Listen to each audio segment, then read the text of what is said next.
Let's talk about the Damiki rig.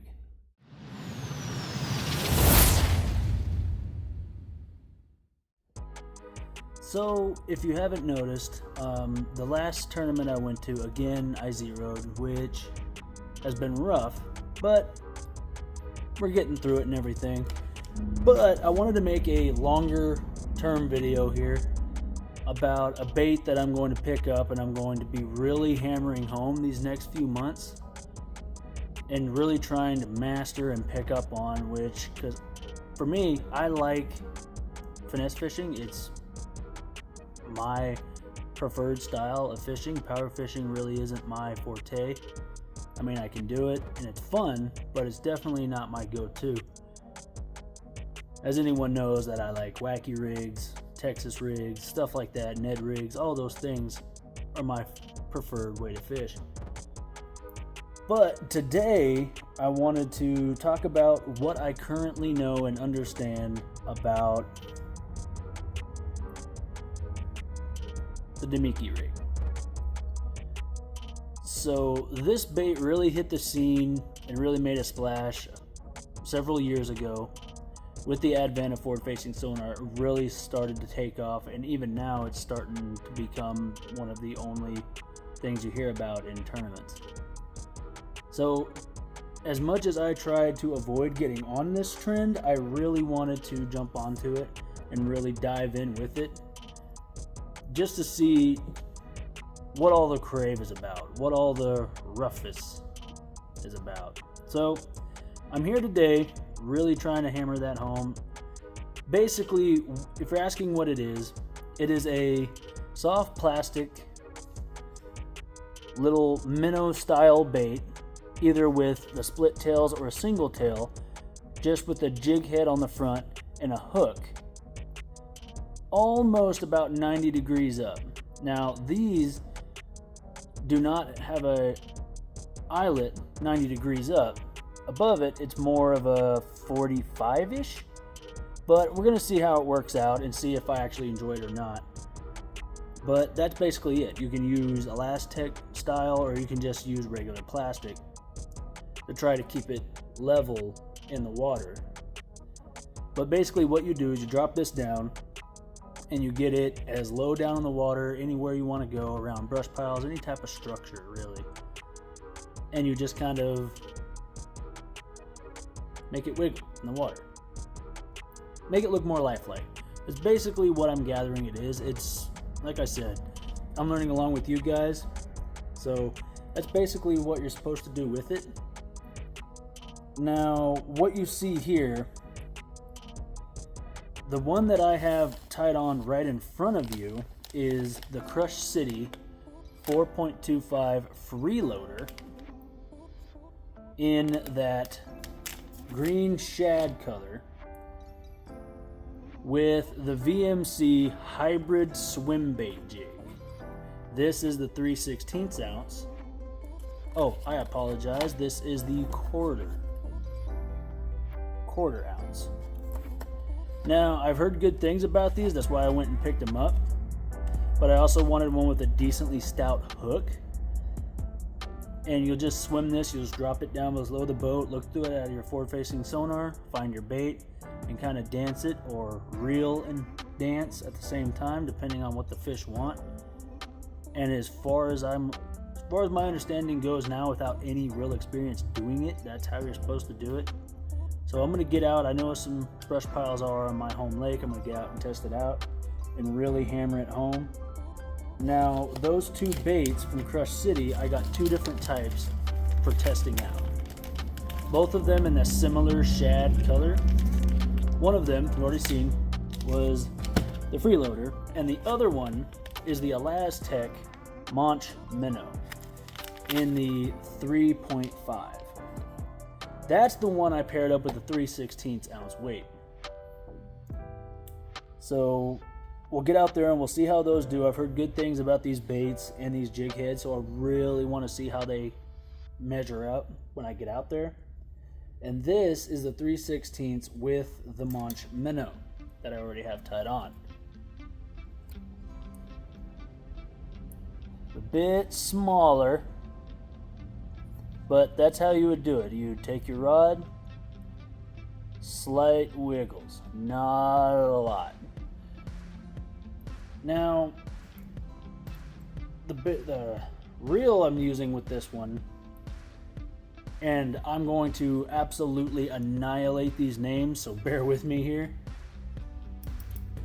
they're both Shimano, the Shimano Savannah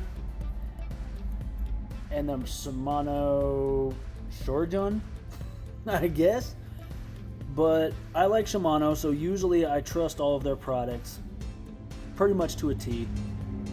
I haven't had any bad experiences with any of the Shimano products. This is a lower end budget rod and reel, so we'll see how they hold up on a few of them, and then if I really like this technique and the way it goes, I'll spend more money to get higher end gear dedicated to it. Now, this rod is a 6.6 medium because I want that little extra backbone just in case. We'll see if I want to go lighter or not, depending on the depth.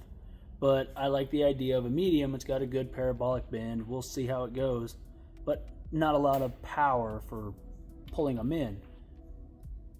Now, the reel is a higher end reel, if I remember correct, because I spent like 45 minutes looking for a reel to match up to this. But this is a 1000 series reel on the smaller side, so I can actually get a good cast out there with it. That was my intention. We'll see how all this pans out after some practice, and I'll do a follow-up video on it. But we'll see how this pairs out for me out there. Like I said, it's got a good, nice, long bend to it, and that's what I really wanted for out there on the water, is a soft tip, so I can dance it, slight movements to get my wiggle. Now, the line that I'm deciding to use for this one is just like what I always like to do. Simple braid to leader. The braid I'm going with this one is the Suffix Advanced Superline 10 pound low vis.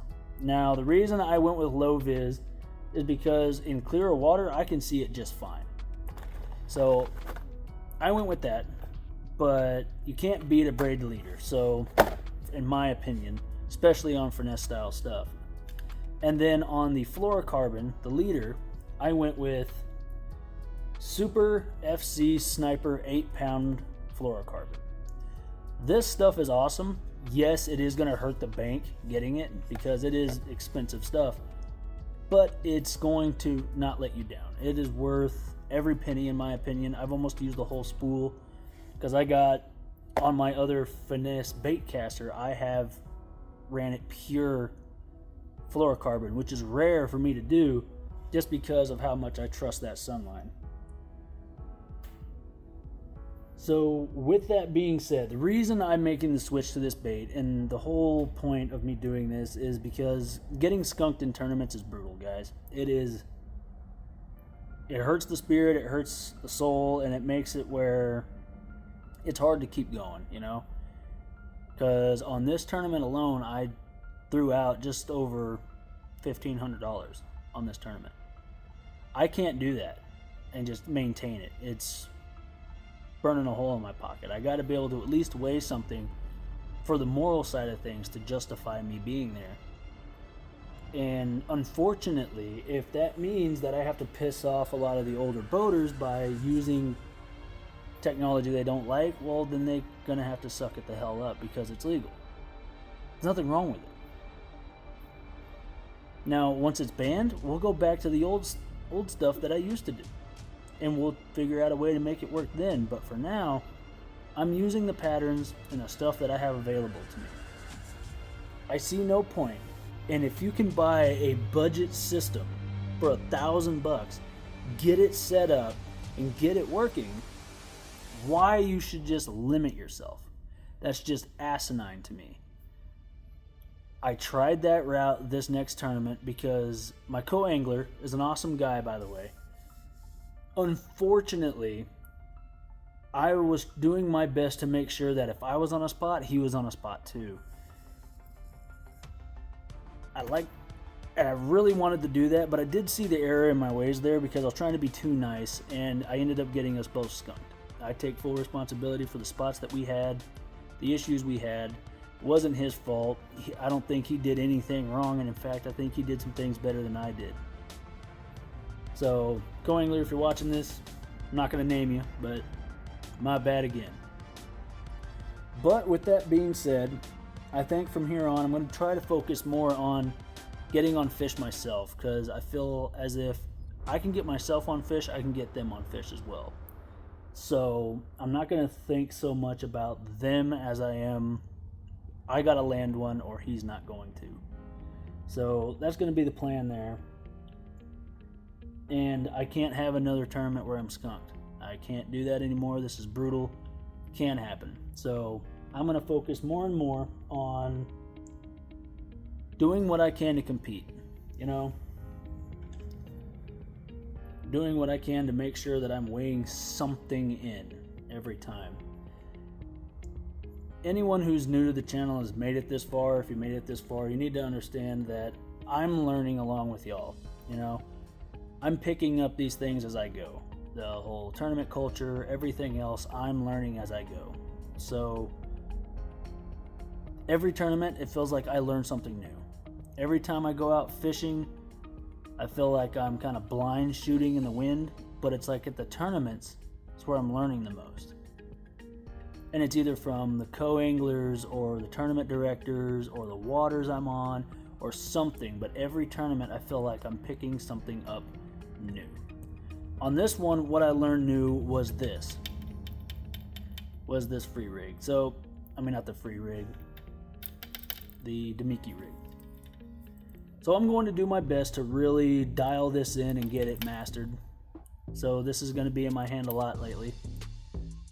And I'll give you a follow-up feedback later on whether or not I like it, hate it, it's too boring for me, if it's too easy, if it's changed my entire world, if it's just the same old, or what. I would expect maybe to see that within the next few weeks on this one anyway, because I'm pretty sure the lakes down here are still frozen, given the fact that it was -2 when I woke up this morning. So I don't think any of the lakes are thawed for me to really test this out. But anyway, if you followed me along this far, or you've just now heard of me and everything, feel free to like and subscribe. I'm not an expert, I'm just a guy learning. And I'll talk to you later.